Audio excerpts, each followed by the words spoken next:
Ini adalah sesi perkongsian audiobook, bacaan buku-buku karya Enid Blyton, penulis British yang terkenal, di bawah siri Pasukan Mau Tahu, Misteri Kucing Siam, sesi perkongsian audiobook yang kelima daripada 22 sesi keseluruhannya. Enid Blyton, Pasukan Mau Tahu, Misteri Kucing Siam, ilustrasi oleh Mary Jernat, e-book oleh Nurul Huda Karim, nurulhuda@yahoo.com. Judul asal iaitu versi bahasa Inggeris. Bagi buku kedua di bawah siri The Five Fine Authors Mystery Series ini ialah The Mystery of the Disappearing Cat by Enid Blyton, first published in Great Britain July 13th, 1944 by Mitrine and Company Limited, all rights reserved.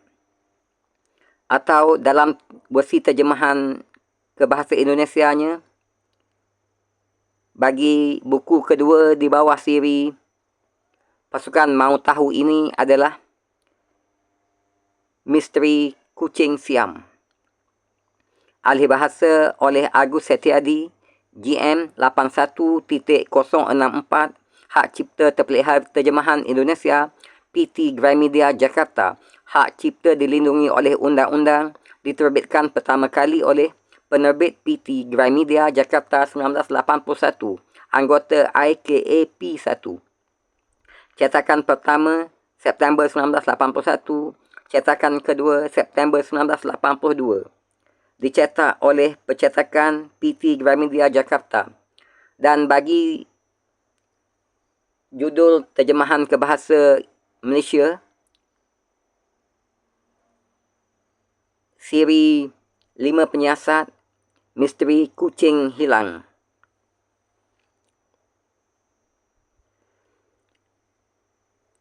Ini adalah sesi perkongsian audiobook yang kelima daripada 22 sesi keseluruhannya bagi perkongsian bacaan buku Pasukan Mau Tahu, Misteri Kucing Siam. Bab 1, Anak Besar di Rumah Sebelah. Bab 2, Pak Tuping Jahat. Bab 3, Luke memang baik hati. Bab 4, Bu Trimble. Dan bagi sesi perkongsian audiobook kali kelima daripada 22 sesi perkongsian ini, akan kita kongsikan pula sambungannya iaitu bab 5, Pak Tuping, Buster dan Pak Gun. Pak Tuping, Buster dan Pak Gun. Bats begitu kaget dan ngeri sehingga tak mampu bangkit untuk melarikan diri. Ia memandang berkeliling, mencari-cari Buster. Tapi anjing itu sama sekali tidak nampak. Jadi Bats hanya bisa memandang dengan ketakutan ke arah Pak Tuping yang datang mendekat dengan wajah merah kerana marah. "Kaukah yang masuk ke kebunku kemarin?" tanya orang itu. Bats mengangguk. Ia tak mampu mengatakan apa-apa. "Kau mengambil beberapa sulur arbeku?" tanya Pak Tuping dengan lebih galak lagi, dengan lebih garang lagi. Bats masih tetap belum mampu berbicara. Ia mengangguk sekali lagi. Mukanya pucat pasi. "Kan tak ada salahnya mengambil sulur-sulur arbe yang kemarin itu. Bats sudah menanamnya dengan cermat di kebunnya dan mengairinya, menyiramnya. Sulur-sulur itu sudah kepunyaannya sekarang. Disebelahkan cuma akan dibuang dan dibakar." Pak Tuping menyentakkan anak perempuan yang ketakutan itu sehingga berdiri. "Tunjukkan di mana kau menaruhnya," kata laki-laki itu. "Lepaskan aku," kata Bats, ketika akhirnya bisa membuka mulut. "Nanti kulaporkan pada ibu." "Bilang saja kalau mau," tukas Pak Tuping. "Dan aku akan melaporkan perbuatanmu pada Pak Gun. Akan kukatakan pada polisi itu, kau mengambil sulur arbelku. Biar kau dijebloskan ke dalam penjara olehnya bersama Luke. Anak kecil takkan dimasukkan ke dalam penjara, kata Bats. Ia mulai menangis. Ngeri rasanya membayangkan Luke akan dipenjarakan. Mana tanaman arbel itu? Tanya Pak Tuping. Bats mendului pergi ke kebunnya. Begitu juga Pak Tuping. Begitu Pak Tuping melihat galangan arbel yang ditanam dan diairi begitu rapi, ia langsung membungkuk. Sulur-sulur yang sudah ditanam baik-baik dicabuti olehnya semua. Semuanya dipatah-patahkannya, lalu dicampakkan ke api unggun yang masih membara dekat situ. Bats menangis tersedu-sedu. Ia sedih mengingatkan tanaman arbelnya. Kau anak jahat, kata Pak Tuping. Sekarang dengar baik-baik. Jika kau berani masuk lagi ke kebunku, aku akan langsung pergi mendatangi Pak Gun. Polisi itu sahabatku, tahu? Pasti dengan segera ia akan datang ke ayahmu. Sedang mengenai Luke, sudah jelas dia akan masuk penjara. Setelah itu, Pak Tuping berpaling. Maksudnya hendak kembali lewat tembok. Tapi sebelum sampai di sana, Buster sudah muncul sambil berlari-lari. Anjing itu mendengar suara Bats menangis. Ketika tercium olehnya bau Pak Tuping, seketika itu pula ia mengerti. Buster memang anjing yang cerdik. Pak Tuping langsung dilabrak olehnya. Ia menyambar kaki celana orang itu sambil menggeram dengan galak. Pak Tuping berteriak kaget. Suruh anjingmu pergi, teriaknya. Bats memanggil Buster. Jangan, Buster, kemari. Tapi Buster sedang asyik. Ini dia musuhnya, berani mengganggu Bats-nya yang tersayang sampai anak itu menangis. Buster menggeram lagi. Pak Tuping ketakutan. Kakinya menyepak-nyepak. Diambilnya sepotong ranting. Buster menarik kain celana Pak Tuping sampai robek besar. Digondolnya robekan itu ke bawah suatu semak untuk dikunyah-kunyah di situ. Pak Tuping melihat ada kesempatan baik lalu cepat-cepat memanjat tembok. Tapi ia tidak memperhitungkan ketangkasan Buster. Secepat kilat, anjing itu muncul dari balik semak. Disambarnya mata kaki Pak Tuping. Kena ujung kaki celananya serta sebahagian dari kaus kaki orang itu. Pak Tuping terpekik, lalu jatuh terguling ke balik tembok. Ben sudah tidak tahu lagi apakah ia masih harus menangis atau tertawa. Aduh, Buster, katanya lega. Kau ini memang benar-benar hebat. Geram Buster dengan senang, sambil mengunyah-ngunyah potongan kain yang masih ada dalam moncongnya. Setelah itu, Bats duduk kembali. Ia berfikir-fikir, sebetulnya ia ingin cepat-cepat lari ke dalam rumah untuk melaporkan kejadian itu pada ibunya. Ia ingin dibujuk kerana tadi benar-benar kaget dan ketakutan. Tapi jika kejadian itu diceritakan, jangan-jangan ibunya akan melaporkan pada Lady Chandling. Lalu, Pak Tuping akan dimarahi oleh majikannya itu. Sebagai akibatnya, mungkin Pak Tuping akan pergi kepada polisi dan mengatakan bahawa Luke mencuri untuk diberikan padanya, pada Bats. Padahal Pak Gun tidak suka pada kami, sejak kami berhasil lebih cepat daripada dia membongkar rahasia kebakaran pondok, kata Bats pada dirinya sendiri. Jadi pasti ia mahu saja mendengarkan segala laporan Pak Tuping, lalu ribut-ribut mengenainya. Dan jangan-jangan Luke nanti benar dimasukkan ke dalam penjara. Aduh, kenapa anak-anak tidak ada di sini sekarang? Akhirnya anak-anak itu datang juga. Fatty langsung melihat pipi Bats yang basah kena air mata. Ada apa, Bats? Tanya anak gendut itu. Kau tadi kena marah? Wah, tadi ada kejadian gawat di sini, kata Bats. Ia senang kerana kini bisa melaporkan segala-galanya pada mereka. Dan ia pun mengisahkan segala-galanya.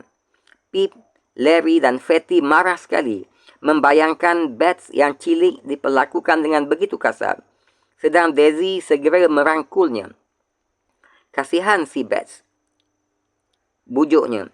Lalu apa yang terjadi setelah itu? Bats melanjutkan kisahnya mengenai Buster yang merobek-robek kain celana Pak Tuping.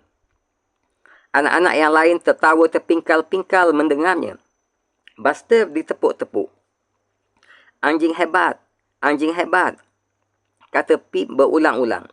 Orang pencemberut kayak Pak Tupi memang mesti dibegitukan, anjing pintar. Fatty merangkul Beth.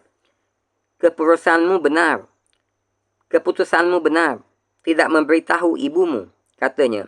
Maksudku, lebih baik bagi Luke apabila kita tidak ribut-ribut mengenai kejadian ini. Soalnya, dia pasti akan ketahuan apabila Pak Gun datang untuk memeriksa dirinya. Kalian kan tahu bagaimana sifat Luke. Selalu ketakutan menghadapi orang dewasa, hanya kerana sering diperlakukan dengan tidak adil. Bayangkan, tanaman bats diobrak-abrik dengan seenaknya, kata Pip jengkel. Coba aku sudah cukup besar. Pasti Pak Tuping langsung ku datangi. Akan ku goncang-goncang dia sampai semua giginya rontok. Anak-anak yang lain tertawa. Memang semuanya kepingin bisa begitu. Apabila teringat pada bats yang malang serta tanaman arbenya yang begitu disayangi. Buster menggonggong sambil mengibaskan ekor. Katanya ia tadi sudah berusaha menggoncang-goncang Pak Tuping, kata Daisy. Anak-anak yang lebih besar sibuk menghibur Bats sebagai obat ketakutannya tadi. Semuanya bersikap ramah padanya. Larry pulang ke rumah sebentar. Ia meminta pada ibunya apakah ia boleh mengambil beberapa tanaman arbe untuk diberikan pada Bats.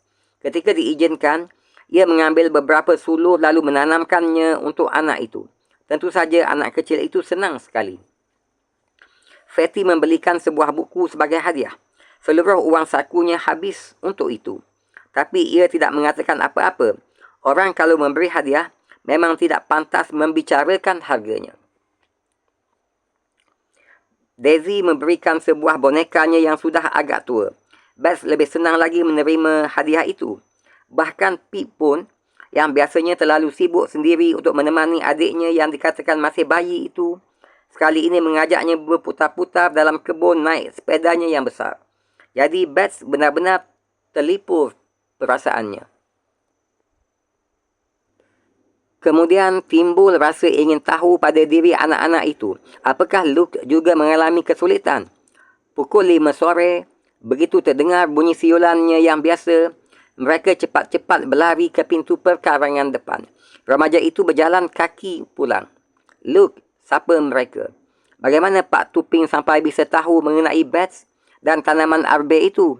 Kau mengalami kesulitan kerananya atau tidak? Kau tahu, Pak Tuping menyebabkan Bats tadi ketakutan setengah mati. Kasihan si Bats, kata Luke. Aku tidak menyangka dia ada di rumah. Coba kalau tahu, pasti ku cegah Pak Tuping pergi ke sebelah. Ku kira kalian pergi semua.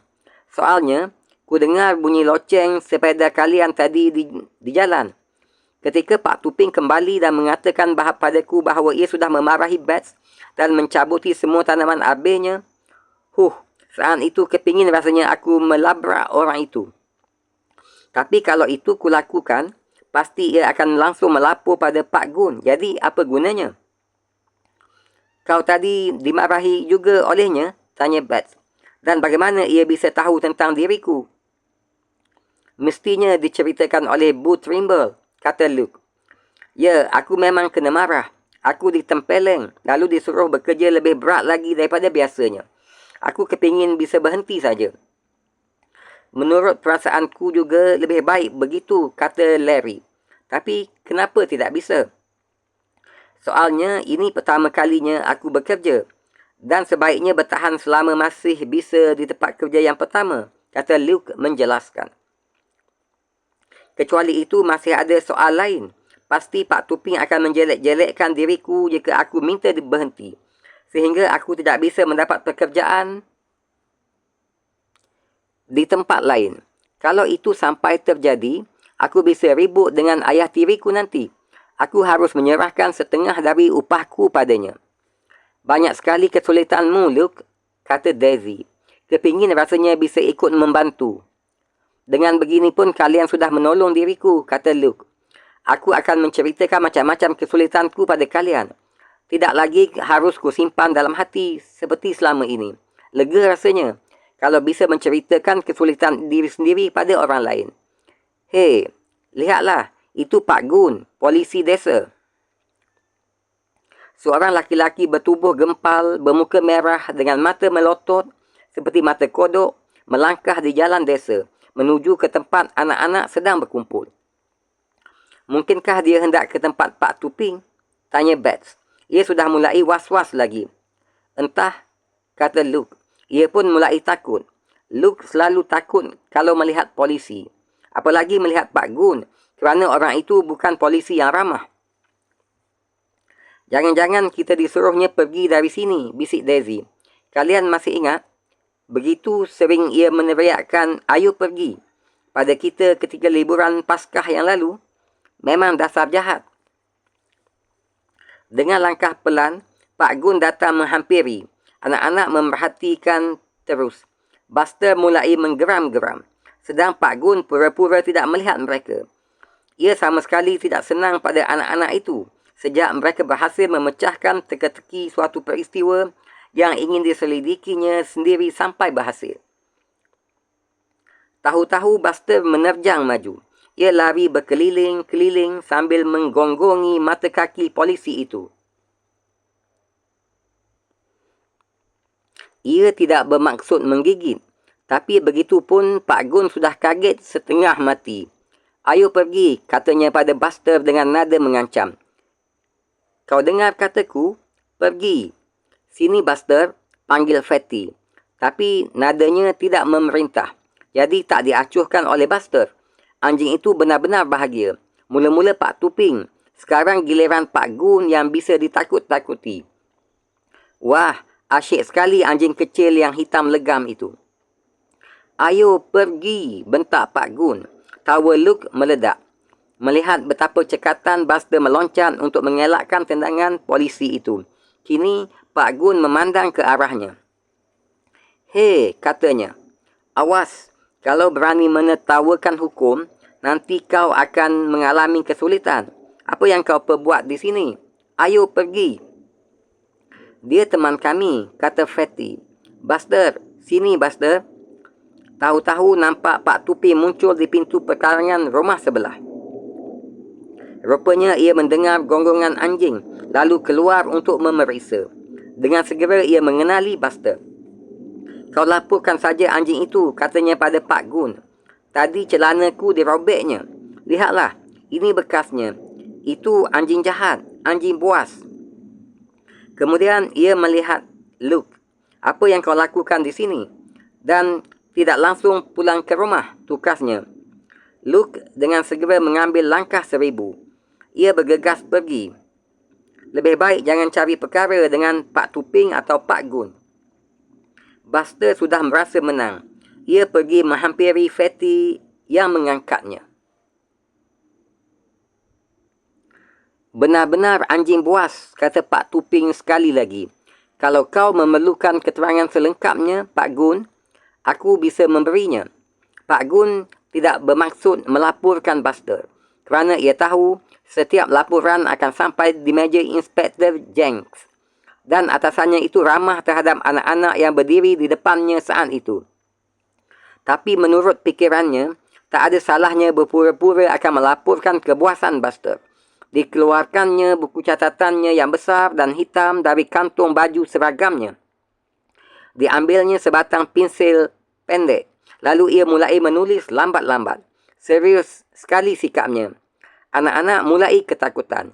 Dengan cepat, mereka kembali ke perkarangan rumah Pip dan Bats. Bats memandang Buster. Rasa takutnya timbul lagi. Apakah Buster akan dimasukkan ke dalam penjara? Tanyanya dengan suara lirih. Alangkah lega perasaannya ketika melihat anak-anak tertawa terpingkal-pingkal mendengar pertanyaannya itu. Tentu saja tidak, kata Fatty.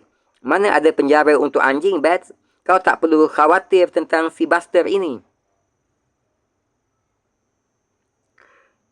Sehingga bertemu lagi dalam sesi perkongsian berikutnya bagi perkongsian audiobook, bacaan buku hasil karangan penulis terkenal Enid Blyton, Di Bawah Siri, Pasukan Mau Tahu, Misteri Kucing Hilang, Misteri Kucing Siam. Sehingga berjumpa lagi dalam sesi perkongsian selanjutnya, InsyaAllah.